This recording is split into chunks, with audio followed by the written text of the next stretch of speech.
Good morning from Baja California. After 7,000 kilometers of driving south from the Arctic, we've finally made it to our third country on this Pan-American journey, and promptly got stuck in the sand. This wasn't quite how we imagined our first beach campsite in Mexico, but honestly, if you're gonna be stuck somewhere, it might as well be here. Today we're soaking up the sun, exploring this wild volcanic coastline, eating our weight in fish tacos, and figuring out how to get ourselves unstuck.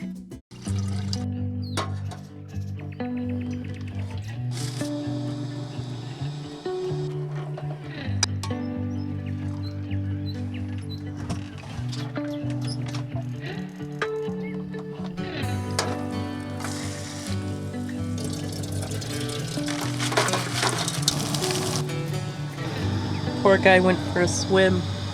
I don't think he knew how to swim.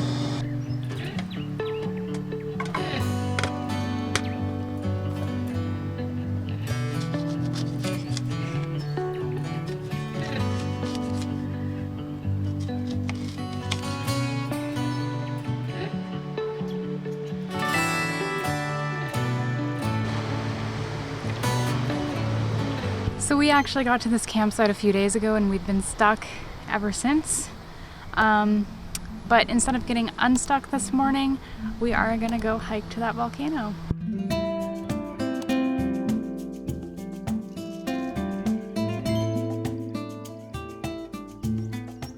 We've really enjoyed our time here in Mexico since we've crossed. We've only been here a few days and we've already eaten street food almost every day. And it's been so amazing and so affordable. It's wonderful. We've gotten tacos, tortes.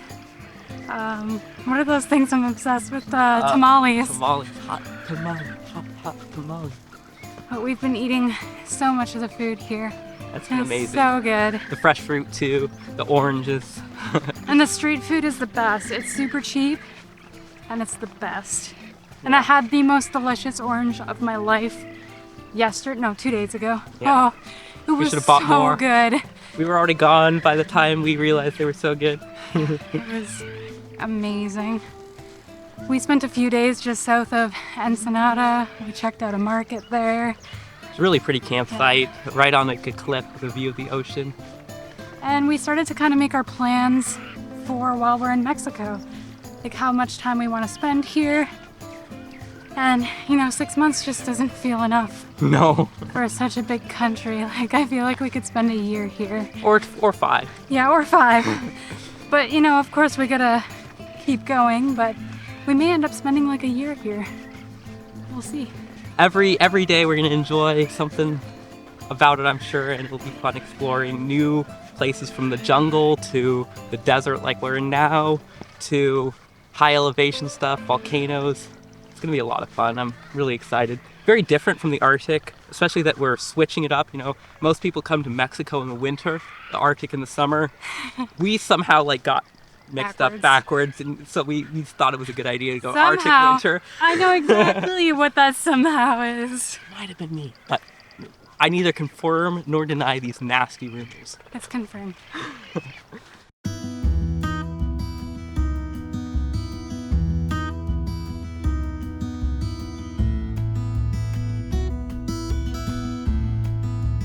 Hiking uphill in the sand is the worst. It's like twice the workout. And we're out of shape. Yeah, we're way out of shape. We gotta change that.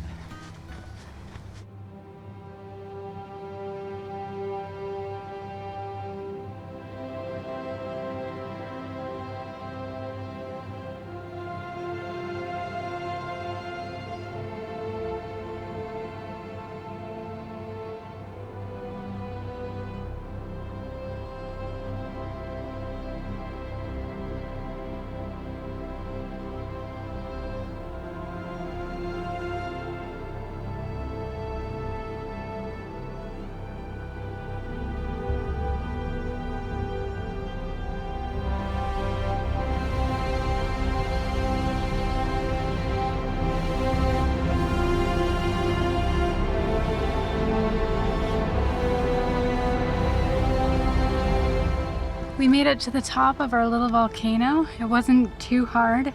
We didn't get too exhausted, and it didn't take us that long. Yeah, it's not too bad, and the view up here is actually really, really nice. Yeah, I was surprised how much better the view got up here. Like, the view is nice down at the bottom, but from up here, you could just see everything. It's really cool, really pretty. Lots of different landscapes, which direction. Yeah. This beautiful red cinder cone is part of the San Quintin Volcanic Field, a group of 11 cones that rise straight out of the Baja coastline. These cones haven't erupted in thousands of years and are considered extinct today, but they're a reminder of just how active this region once was. And while this field is quiet now, Baja California as a whole is still geologically alive. Further south, volcanic eruptions have occurred as recently as the 1700s, and geologists believe that magma still flows beneath much of the peninsula. So even though these cones' eruptive days are long in the past, the land around us is still ever shifting, and the story of Baja's volcanoes is far from over. Now we are hungry, so we're gonna make our way back down, head to the restaurant, and get some food. Yeah. See you down there. Mm-hmm.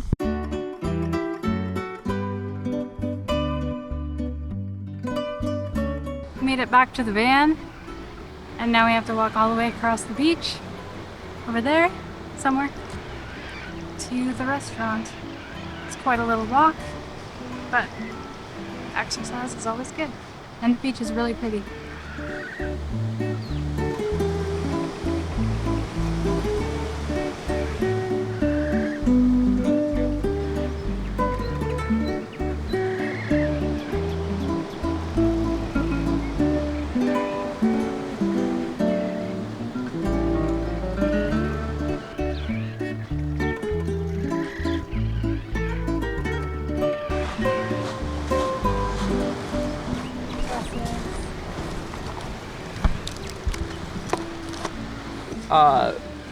We would like dos y Dos tacos de no, cuatro, sorry. Yeah. Dos para mí, dos para él, y ceviche. ¿Ceviche de pescado? Sí. Uno ceviche de pescado, dos tacos pescado of cuatro, dos each.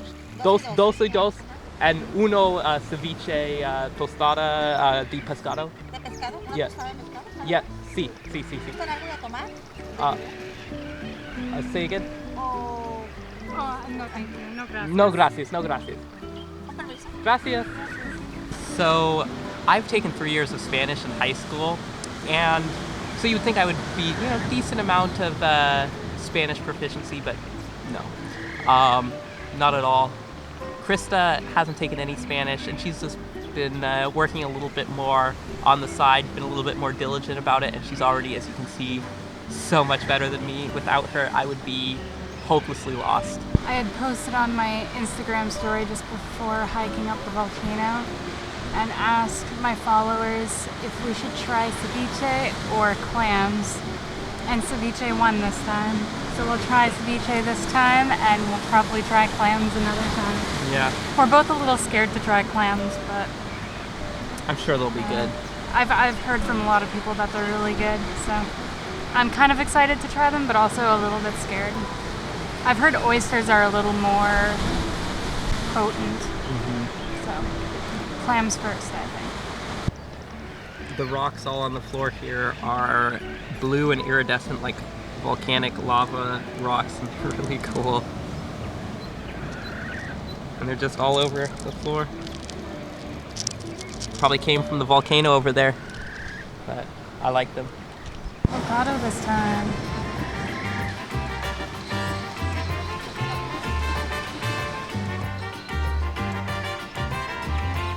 Muy bueno.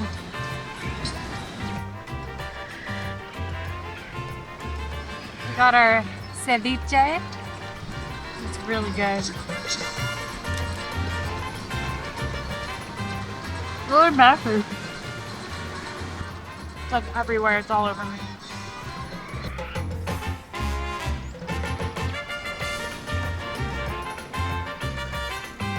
So 4 tacos and 1 ceviche was about $10 with a tip, which is pretty good. A meal like this in Canada or the States would be like a good $20 or more. And we got to enjoy it with a beautiful view, and we got to watch a sea lion. So that's cool.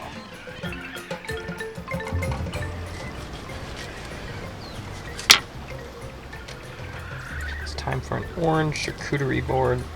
Wow, that was really sad.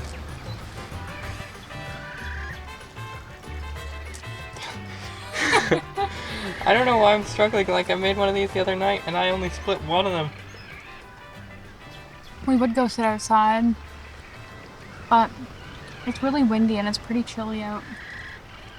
And it's very comfortable in here. So we're having dessert in here. It's officially time for the most exciting and fun part of the day. Yeah. Getting unstuck. We were not wanting to have this happen quite so soon into our Baja adventure.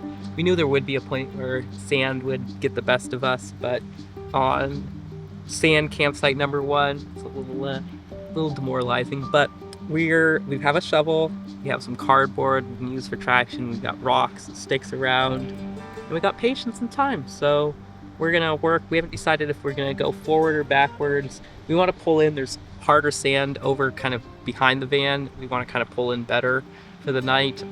But yeah, wish us luck.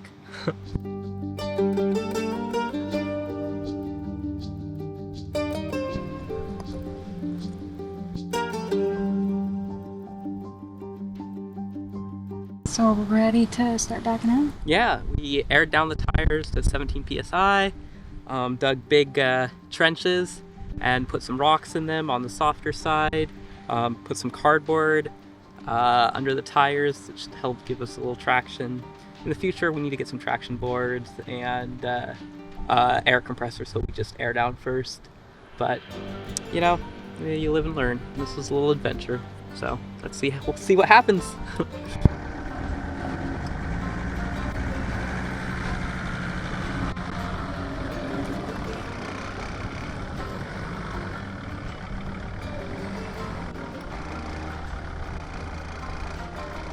Yay! That was very easy. It was easier than I expected. Yeah, I feel like I actually should back a little further, so this levels out a little bit. Out But here, yeah. I'm I agree.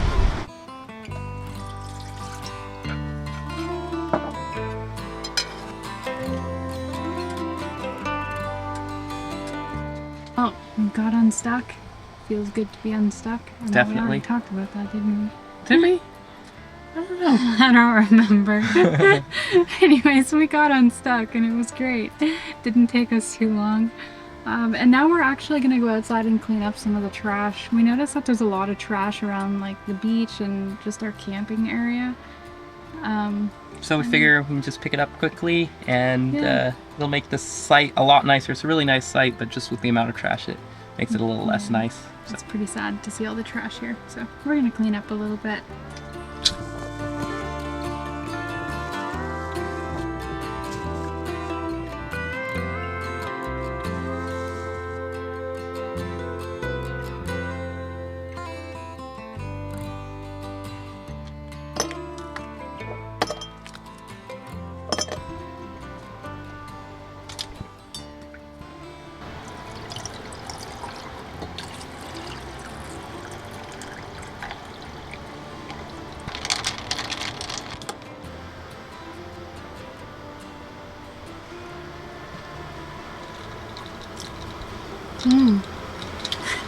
It's really good. Well, we just relaxed for about half an hour. Had a London fog, nice London fog. And we were just waiting for low tide so we could go check out these tide pools and see what we find. Will found a starfish the other day, like a dried up one, which was pretty cool. But yeah, we're gonna go explore.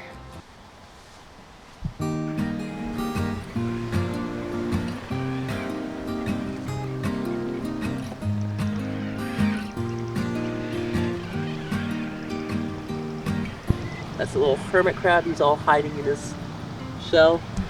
We'll put him back in the water. There's lots of little hermit crabs in here. Oh, there he's coming out. Yep, there he came out. And he's going for a walk.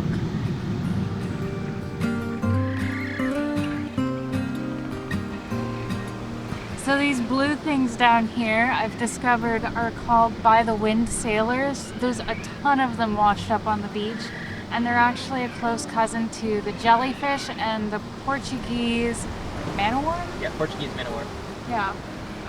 They can actually be irritating to the skin if you touch them, so I've been avoiding touching them. But they're really interesting. There's a little crab right there.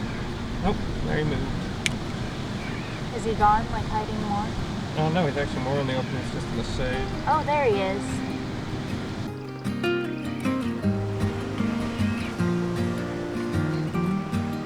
So there's like 100 anemones right in there. Like hundreds of them. These are all anemones. It's crazy. I've never seen so many anemones.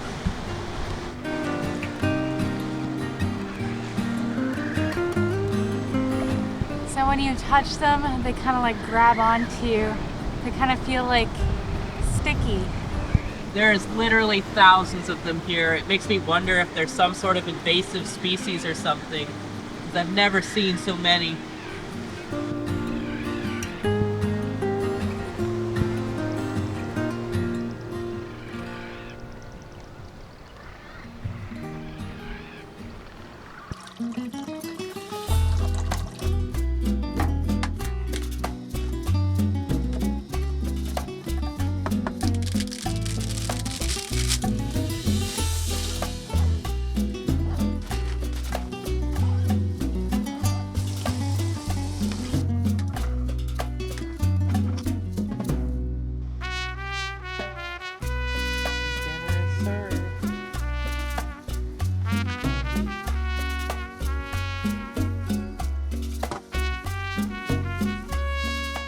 It's crazy that the issues we had in the beginning were basically cold and snow and ice and heater problems. And right now, before we get into the real heat and the real warmth and the real tropical temperatures, our biggest problem is sand. Yeah. It just gets everywhere. And if, you know, your feet are wet and you come back to the van, you get sand all over your feet, and the bed is already covered in sand. Like there's just like a light layer of sand all over the bed. And another thing I'm having trouble with is when I wear my glasses and I go for a walk by the ocean, there's just like a thin film of like salt on my glasses, and then they're really hard to clean. I feel like we're gonna be getting sand out of everything, our gear, cracks in the van, just any little place that sand could get, we'll be getting sand out of it for the next year, 2 years, 3 years, I don't know. Like, it gets everywhere so easily. We've been really trying to keep it off the bed, and yet the bed already feels like we're in a sandbox.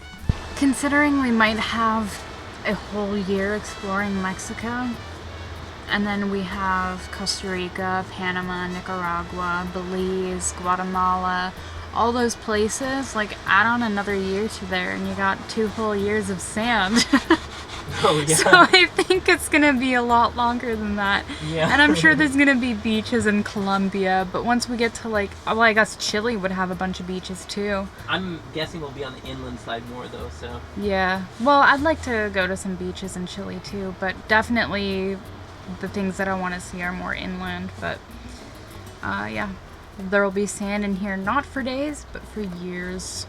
I just looked outside and there's not like a super amazing sunset, but the sun is peeking through the clouds in one spot and it looks really pretty. It is.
that's a wrap for today. We just spent the last little while enjoying the little bit of a sunset that we got. I love being by the ocean. It's so much different from where we have been, and just the experience overall, like going from so cold and being cooped up in the van all day to actually being able to go outside and enjoy the nature around us. It's been very different and it's been very nice. But we're gonna spend the rest of the evening just relaxing, watching a show, and probably get an early night tonight so we can get up early tomorrow. Good night!